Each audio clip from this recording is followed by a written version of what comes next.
चीवियर्स welcome back healthy morning. हम बात कर रहे हैं पान गुटखा छालियों के ऊपर और यहाँ मैं पोल का सवाल जो है वो रिपीट करती चलूँ। हमारा पोल का सवाल है कि क्या आप पान गुटखा छालियाँ खाने वाले या खाने वाले से शादी करेंगे या करेंगी? इसका जवाब आप हाँ या नहीं में दे रहे हैं। और अब हमें ज्वाइन किया है एक ओरल पैथोलॉजिस्ट ने। डॉक्टर साहब जो है वो असिस्टेंट प्रोफेसर भी होते हैं Liaquat college of medicine dentistry में। हमारे पास मौजूद है डॉक्टर अली अलदरम। अस्सलाम वालेकुम, कैसे हैं आप? ठीक हूँ, आप बिल्कुल ठीक ठाक। बिल्कुल दुआ। अरे डॉक्टर साहब, सबसे पहले तो पोल का जवाब आप दीजिए। आप पान गुटखा छालियाँ खाने वाली से शादी करेंगे कि नहीं? No, definitely no way. Because I'm strictly against this thing. आप शादी करके उसको फिर बताएं, लीजन्स दिखाएंगे, देखो ये होता है। नहीं, लाइफ में इतना शायद टाइम नहीं है। ये हैबिट एक दफ़ा डेवलप हो जाए तो hard to let go of it. अच्छा, ठीक है, डॉक्टर साहब ने कह दिया नहीं करेंगे। अच्छा, हम डॉक्टर साहब से थोड़ा ये भी पूछते हैं, डॉक्टर साहब आप ओरल पैथोलॉजिस्ट क्यों बने? Good question. It's a very weird story. When I was in third year, मैं जब अपने BDS के तीसरे साल में था, oral pathology was the toughest subject there. And for some reason during that year I decided कि once I'm going to graduate, एक दफ़ा जब मैं graduate कर जाऊँगा तो फिर इसी में ही कोशिश की जाएगी कि मैं इसमें ही specialization करूँ। In 2007 I went to मैं इंग्लैंड गया और मैंने उसके बाद इसमें अपनी specialization start की। सही। अच्छा सर, आप maxillofacial surgeon क्यों बने? Good question. Actually, when I qualified in dentistry, हमारे ज़माने में private sector में dentistry अभी इतना develop नहीं हुआ था। तो जब हम लोग बस हमारे ज़माने की क्या बात है? You're still young. हाँ, definitely. But when you are probably the first, if not second batch of private sector dentistry in a country, हाँ, ये then you consider yourself very old, especially now when you know that the 20th batch is in tow. Yes. तो basically जब हम graduate कर रहे थे तो अभी तक जो फैसिलिटीज़ थी डेंटिस्ट्री के अंदर वो मुझे लगा कम से कम कि वो उन्होंने मुझे इतना डेंटिस्ट्री की तरफ नहीं खींच पाई। तो हमारा MBBS वालों के साथ बहुत ज़्यादा एक एसोसिएशन रहता था। हम बहुत ज़्यादा हॉस्पिटल में जाते थे, ऑन कॉल करते थे, नाइट्स करते थे। तो जो हमारा वक्त था, ख़ास तौर पे जिस तरह डॉक्टर साहब ने कहा, आई थिंक जब हम भी थर्ड ईयर में थे तो वो मेडिसिन और सर्जरी का वार्ड का राउंड करना और सर्जरी में जाके असिस्ट करना, तो वो एक आई थिंक एक सडनली एक नेचुरल सी मुझे अपनी वो नज़र आ गई कि ये है। फील्ड्स थी, ऑर्थो भी था, प्रोस्टो भी था, आपने वो सब कुछ डेवलप्ड ही नहीं था। अच्छा। To be very honest with you, मतलब जो बात है वो है कि हमारे ज़माने में अभी मतलब एक चीज़ शुरू हुई थी आप लोगों के ज़माने में तो माशाल्लाह आप लोगों के कॉलेजेस विजिट करें तो यू नो बड़े हसलिंग बसलिंग डिपार्टमेंट्स नज़र आते हैं। डॉक्टर साहब जैसे लोग हर स्पेशलिटी में करके आए हुए। अभी हमारे ज़माने में तो ऑरल पैथोलॉजी में तो कोई था ही नहीं। सर्जन्स वर द वन वो कवर करते थे, स्पेशलाइजेशन नहीं थी उस टाइम, कॉन्सेप्ट नहीं था। अब तो आपको हर स्पेशलिटी का हर बंदा डेंटल मटेरियल से लेकर मैक्सिलोफेशियल सर्जरी तक एवरी टीयर एनाटमी के अंदर भी आपको बाकायदा एनाटमी में ही किए हुए इस वक्त आपको लोग मिलेंगे। पहले ज़माने में तो MBBS ही एनाटमी पढ़ाता था। तो हमारे ज़माने में जो था ना MBBS BDS की जो डिवीजन थी वो बहुत वेग थी, इतनी क्लियरली डिफाइंड नहीं थी। तो you could and up going anywhere. जैसे मेरा बैच है बकाई का, हम लोग maximum 6 months apart from the first, maximum number of people went into maxillofacial surgery from my batch. Okay. So you got to ask the question why. Now I know why. अच्छा, इससे पहले हम और बात करें पान गुटखा छालियाँ के ऊपर। हम लोग के पास एक पैकेज है जी, वो पैकेज चल के देखते हैं फिर बात करते हैं। तो चलते हैं, पैकेज देखते हैं। गुटखा खसूसन इंडिया और पाकिस्तान में बहुत ज़्यादा इस्तेमाल किए जाने वाला एक हर्बल मिक्सचर है जिसमें तंबाकू, चूना, बीटल नट और कत्था इस्तेमाल किया जाता है। ये गुटखा छोटे बड़ों में यकसा मकबूल है, लेकिन पाकिस्तान और श्रीलंका में आमतौर पर बड़ी उम्र के लोगों की आदत बन चुका है। कदीम हिंदुस्तान के हुक्मा इसको असाबी तनाव, डिप्रेशन और थकावट के लिए तजवीज़ करते हैं, लेकिन अब इसे आदतन और नशा के तौर पर भी इस्तेमाल किया जाता है, जिसका ज़्यादा इस्तेमाल भारत में हो रहा है। लेकिन बदकिस्मती से इसके नुकसानात से कोई भी आगाह नहीं है। इसके बुरे असरात थोड़े अरसे के इस्तेमाल से रूनुमा होना शुरू हो जाते हैं। गुटखे का सबसे बड़ा नुकसान मैदे, मुंह और खुराक की नाली पर होता है, क्योंकि इसे कई घंटों मुंह और मैदे में रहना होता है। इसमें मौजूद मुज़र केमिकल्स मैदे की तेज़ाबियत, भूख की कमी और हत्ता कि मुंह और ज़ुबान के कैंसर का बाइस बनते हैं। इससे दांत बुरी तरह मुतासिर होते हैं, दांत टूटना शुरू हो जाते हैं, जबकि मसूड़े भी ख़राब होकर कुछ अरसे बाद फूल जाते हैं। गुटखे से दिल के अमराज पैदा होते हैं, क्योंकि इसमें तंबाकू और दीगर मुज़र असरात के हामिल केमिकल्स कार्डियोवास्कुलर सिस्टम को बुरी तरह मुतासर करते हैं। اس سے سستی، مدہوشی اور متلی کی شکایت عام ہوتی ہے۔ بعض افراد تو گٹکا کھانے کی وجہ سے مستقل طور پر اعصابی تناؤ کا شکار ہو جاتے ہیں۔ گٹکا بھی ایک نشے کے طور پر پیچھا چھوڑنے کا نام نہیں لیتا اور اس کے عادی اثرات آہستہ آہستہ اس کی مقدار بڑھاتے جاتے ہیں اور اس کے بغیر ان کی صحت متاثر ہونا شروع ہو جاتی ہے۔ پھر وہ جب تک گٹکے کا استعمال نہ کریں ان کا سر چکراتا ہے اور شدید سر درد بھی ہوتا ہے۔ لیکن اس کے مسلسل استعمال سے آنکھوں کی بینائی بھی جاتی رہتی ہے کیونکہ اس میں موجود تمباکو اور چونا ویژن سیلز کو کمزور کر دیتا ہے، جس سے آہستہ آہستہ بینائی کمزور ہوتی جاتی ہے۔ زیادہ شدید صورت میں چھاتی میں درد ہوتا ہے، اس کی وجہ سے دل کی دھڑکن کا غیر متوازن ہونا ہوتا ہے۔ گٹکے کے استعمال سے کارڈیک ایرتھمیا ہو جاتا ہے اور دل کی دھڑکن اور نبض بے ترتیب ہو جاتی ہے۔ یہی صورتحال اگر مسلسل قائم رہے تو دل کے مہلک امراض جنم لیتے ہیں جن میں ہارٹ اٹیک اور بلڈ پریشر سر فہرست ہے۔ معدے کے امراض میں پیٹ کا درد، بھوک کی کمی، ڈائریا اور کے عام طور پر گٹکے کے استعمال کرنے والوں کو شکایت رہتی ہے۔ یہ معدے کے مسائل وقتی طور پر بھی ہوتے ہیں جبکہ بعض افراد میں عمر بھر کا روگ بن جاتے ہیں۔ گٹکے سے نفسیاتی مسائل بھی بہت زیادہ پیدا ہوتے ہیں جن میں بے خوابی اور ڈپریشن قابل ذکر ہیں، جبکہ سانس کے امراض میں دمے جیسی بیماری لاحق ہو سکتی ہے۔ علاوہ ازیں اس نشے کی عادت دیگر نشہ جات کی طرح کئی مسائل کا پیش خیمہ ثابت ہوتی ہے۔ جی ویسے ابھی آپ نے ایک پیکج دیکھا جو پان چھالیاں گٹکا کے اوپر تھا اور آپ نے دیکھا وہ کس طرح کی ایڈکشن ہے اور کس طرح ہارم کرتی ہے۔ اب ہم اس چیز کو زیادہ ڈیٹیل میں بات کرنے والے ہیں۔ ڈاکٹر صاحب سب سے پہلے مجھے بتائیے کہ پان چھالیاں گٹکا ٹھیک ہے، کچھ لوگ کہتے ہیں کہ خالی پان کھانے سے کچھ نہیں ہوتا، چھالیاں کچھ نہیں ہوتا، ہم تمباکو نہیں ڈال رہے اس کے اندر۔ اب آپ یہ بتائیے کہ اگر تمباکو ڈالا جائے یا نہیں ڈالا جائے، اگر نہیں ڈالا جائے تو کیا وہ نقصان دہ نہیں ہے؟ دیکھیں آپ کے سوال کا جواب دینے کے لیے از ویری ایزی یہ کہ میں نے ایک ریسرچ کی تھی 97-98 میں جب میں انگلینڈ میں تھا۔ انفیکٹ میری تھیسس اورل سبمیوکس فائبروسس پہ تھی، اور وہاں کی جو مطلب آپ سوچیں گے کہ انگلینڈ میں بیٹھ کے کیوں یہ ریسرچ کی جا رہی تھی، ویری سمپل، کیونکہ انگلینڈ میں ایک بہت بڑی ایشین پاپولیشن ہے، اسی طرح ساؤتھ افریقہ میں ایک بہت بڑی ایشین، یہ بیماری ہے ہی ایشینس کی، ٹھیک ہے، پاکستانی، یہ جینیٹکلی ہماری بیماری ہے، آپ گورے کو کھلائے اس کو نہیں ہوگا۔ زیادہ سے زیادہ ساؤتھ چائنا کے ہونان پروونس میں دیکھی گئی کیونکہ کچھ جینیٹک ہمارا ان کے ساتھ ہے۔ اب آ جائیں آپ کے سوال پہ، کس چیز سے ہوتا ہے؟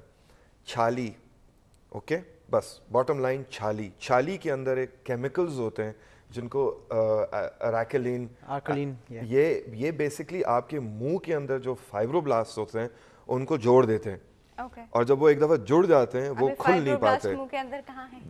ہمارے جو مسوڑے ہیں، یہ میرا خیال ہے آپ ڈاکٹر صاحب پہ یہ سارے سوال ان کی طرف کریں، ہاں، کیونکہ یہ ان کی فیلڈ ہے۔ آپ کی باڈی میں ہے، آپ کے منہ میں ہے۔ بالکل ڈاکٹر صاحب نے بالکل صحیح بات کی کہ پان جو آپ بات کر رہی ہیں، تمباکو ہونا یا نہ ہونا، اس کے اندر جو اصل کمپوننٹ ہوتا ہے جو ریئیکٹ کرتا ہے اس کو ہم آکولین کہتے ہیں، ڈفرنٹ پروننسیشن ہے اس کی۔ اسی کیمیکل کی وجہ سے آپ کا جو ریڈ کلر ہے وہ پان کے اندر آتا ہے، اسی کی وجہ سے یہی مین سٹیمولنٹ ہے جس سے ایک پان کھانے والے کو جو طلب ہوتی ہے وہ اسی کیمیکل کی وجہ سے ہوتی ہے۔ یس، اسی چیز کی وجہ سے ہوتی ہے کیونکہ یہ سینٹرل نروس سسٹم کے اندر ایسیٹائل کولین ریسیپٹرز ہوتے ہیں، ان کو ایکٹیویٹ کرتا ہے، یہ ایک ہے اصل چیز۔ لیکن ان اٹ سیلف اس کے لیے ہم ایک ٹرم یوز کرتے ہیں کارسینوجن۔ کارسینوجن ہر اس کیمیکل یا ایلیمنٹ کو کہتے ہیں جو کہ کینسر یا سرطان کو کاز کر سکتا ہے۔ اب آپ کی جو بات تھی میں اسے ایک سٹیپ تھوڑا سا بیونڈ جاؤں گا۔ دیکھیں آپ نے بات کی کہ پہلے بھی کھایا جاتا تھا، اب بھی کھایا جا رہا ہے، آخر اب کیوں ہے؟ دیکھیں with the passage of time, جیسے جیسے ورلڈ ماڈرنائز ہو رہی ہے، انڈسٹریل ریولوشن کا تو خیر پوری دنیا میں پھیل چکی ہے، ہمارا جو ایکسپوجر ہے کارسینوجنس کا وہ بھی بڑھ چکا ہے۔ مطلب آج سے اگر 20 سال یا 40 سال پیچھے ہم چلے جائیں تو کارسینوجنس کا ایکسپوجر ریلیٹیولی کم تھا، آج کی دنیا میں آپ کا میرا ہم سب کا بہت زیادہ ہے۔ دیکھیں ایک ایکسپوجر، میں وہی بات اسی پر آ رہا ہوں، دیکھیں آل اٹ سیلف ایک چیز آپ کو نہیں، جب بھی آپ کینسر کاز کرنے کی ہم بات کرتے ہیں نا تو ایک فیکٹر نہیں آتا، ملٹیٹیوڈ آف فیکٹرز ہوتے ہیں، وہ جب مل کر آتے ہیں، اور ایکسپوجر بہت امپورٹنٹ چیز ہے اس کے اندر۔ میں آپ سے یہی بات کر رہا ہوں اور ڈاکٹر صاحب بھی یہ بات کرتے ہیں کہ اس کا جو ایکسپوجر ہے، دیکھیں ایک دفعہ دو دفعہ کھانے سے تو ہوگا نہیں، ऑब्वियस सी बात है एक पेशेंट है वो सालों खा रहा है और साल में या दिन में कितनी दफ़ा खा रहा है तो उसके एक्सपोजर की वजह से होता है। लेकिन अगर हम माइक्रोस्कोपिक लेवल पर चले जाएं तो आकुलीन, जैसे इन्होंने कहा, बिल्कुल that is the chemical substance. वो काम कैसे करता है, हमारे मुंह के अंदर कोलेजन होते हैं, जिस्म के हर जगह हर टिश्यू के अंदर कोलेजन फाइबर्स होते हैं। जब आकुलीन होता है तो ये वहाँ पर जाकर उनकी सिक्रीशन को और उनके नंबर को इंक्रीज़ कर देता है। अगर आप कंपेयर करें कि आपके जो मुंह की जल्द है बहुत नरम है, बहुत इलास्टिक है, आप उसको काफ़ी हद तक खींच सकते हैं। फिब्रोब्लास्ट के जब नंबर बढ़ जाता है वो यानी कि अपना काम ज़्यादा करना शुरू कर देते हैं तो ये जो आपकी इलास्टिसिटी है ये आहिस्ता आहिस्ता ख़त्म हो जाती है, सख्त होने लगती है, आपका मुंह कम खुलने लगता है। अब आपको बिल्कुल ये डॉक्टर साहब तस्वीरें भी लेकर आए, आपको दिखाएंगे। एक्सीलेंट पॉइंट जो डॉक्टर साहब ने रेज किया है, आई एम रियली हैप्पी कि वो इसको यहाँ ले आए, क्योंकि दिस इज वेयर हम एज सर्जन्स मरीज को देखते हैं। मेरा एक चैरिटी सेंटर है नाज़िमाबाद में। अब क्यों है नाज़िमाबाद में ये मैं नहीं कहना चाहता। अब मैं वो चैरिटी सेंटर डिफेंस में खोलूंगा तो कितने मरीज आएंगे इस मर्ज के साथ, ठीक है। नाज़िमाबाद में मेरा हर दूसरा मरीज मेरे पास आता है, उसकी जो दांतों की लुक है वो इस तस्वीर की तरह है। अगर आप जूम कर सकते हैं आपको जो नजर आएंगे, ये इसको जरा जूम कीजिएगा सर, जरा हाथ थोड़े से आपको नजर आ रहा है ताकि हम लोग इसको जूम कर सकें। चलें ठीक है, नहीं भी जूम कर सकते आप, सबके मुंह में छालियां पान स्टेनिंग होती हैं, सब अपने 20s में होते हैं। कोई प्लम्बर है, कोई इलेक्ट्रिशियन है, मतलब डेली वेज अर्नर है, मैकेनिक खुद भी बैठा हुआ है और उसके साथ जो उसके 2 दोस्त आए हुए हैं वो सब एक ही नशे में, इसको मैं नशा कहता हूँ, ठीक है। इसके तो रिलीजियस एस्पेक्ट पे भी आपको आना चाहिए कि जब नशा हराम है तो हमारे माशरे में क्यों एक्सेप्ट करके बैठे हुए हैं। तो मैं तो उनसे ये कहता हूँ कि तुम अकेले क्यों आए हो, अपने खोखे वाले को भी साथ लेके आते, क्योंकि तुम्हें मौत बेचने वाला तो वो है। तो मैं तो खरी बात करता हूँ कि भाई तुम्हें तो मौत बेची गई है।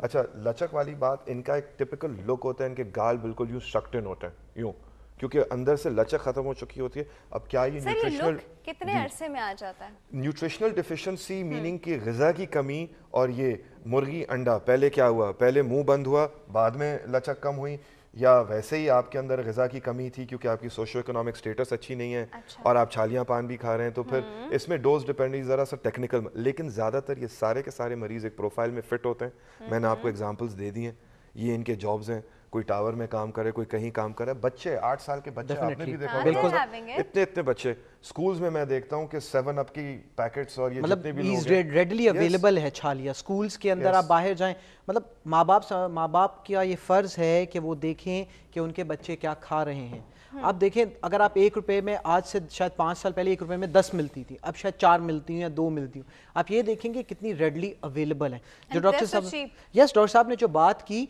बिल्कुल आई एग्री विद हिम कि आपको इस्लाम की, अगर हम रिलीजियस भी बात करें तो हमें ऐसी चीज़ का सोशल बाइकआउट करना चाहिए। इस्लाम कहता है कि आप बुराई को बुराई कहिए और जो आदमी वो काम कर रहा है उसको सोशल बाइकआउट करें।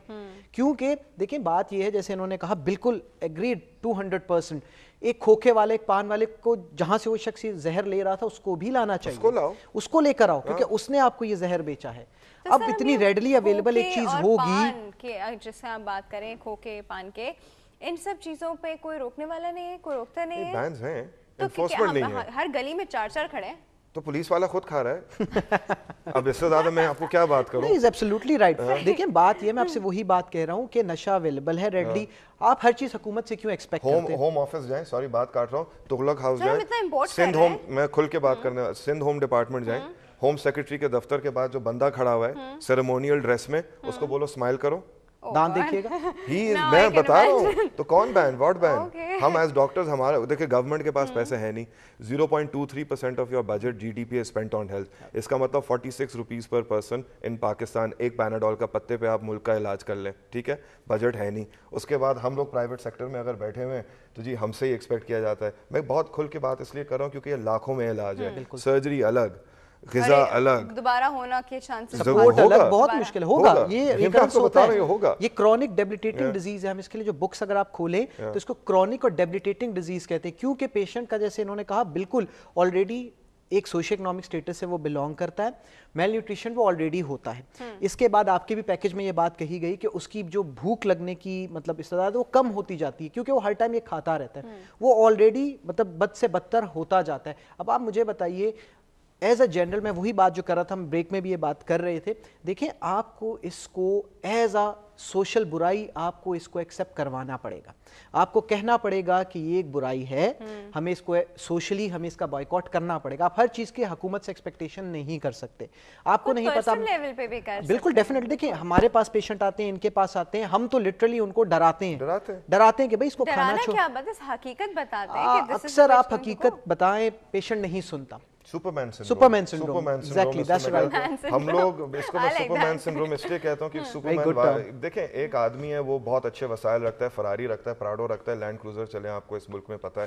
اب لینڈ کروزر کون رکھ سکتا ہے؟ وہ جس کے پاس بہت پیسہ ہے. اب وہ نہ پہنے سیٹ بیلٹ, ٹھیک ہے, ایکسیڈنٹ کر دے. گھارو کار ریلی ابھی پچھلے دنوں آپ نے دیکھی, کتنے بڑے بڑے زمیندار اور کتنے ویل آف لوگ اپنی گاڑیاں چلا رہے تھے, وہ گاڑیاں تباہ بھی ہو جاتی ہیں. تو کیا ہوا, وہ دوسری گاڑی خرید لے گا, اپنی ٹوٹی ہوئی ہڈی بھی بنا دے گا. اب آپ کے پاس وہ وسائل ہی نہیں ہے, تو آپ کیوں ایسی چیز میں اپنا ہاتھ ڈالیں؟ میں آپ کو ایک بہت انٹرسٹنگ فیکٹ بتاؤں. مجھے پاکستان آئے ہوئے اب 6 سال ہو گئے, ٹھیک ہے. میں نے کینسر سرجری, آپ کو بھی پتہ ہے, ڈاکٹر صاحب کو بھی پتہ ہے کہ یہ میرا 80% میرا کام اورل کینسر ہے. تو میں بہت ایک ڈیڈیکیٹڈ پلیٹ فارم سے آپ کو ایک بات بتانے جا رہا ہوں کہ میں نے کتنے لوگوں کا علاج کیا ہے اورل کینسر کا. It is in the hundreds. Okay, میرے پاس جو فیکٹس اینڈ فگرز ہیں, اپنے آڈیٹڈ ریزلٹس ہیں, it is in the hundreds. And this is those people جن کا میں سمجھتا ہوں کہ علاج کر کے ریکوری کا چانس ہے. ویسے تو بہت ہیں جن کو ہم دیکھ کے کہتے ہیں سوری جی آپ تو بالکل ہی لا علاج ہو چکے ہیں, اسٹیج 3 پہ پہنچ چکے ہیں. اچھا, جتنے مریضوں کا میں نے علاج کیا ان میں سے بہت سو کو سیکنڈ پرائمری جس کو ہم کہتے ہیں ود ان 6 months آیا. میننگ جو ٹیومر نکالا گیا ود ان 6 months, ٹھیک ہے, یہیں سے آ گیا سیکنڈ پرائمری.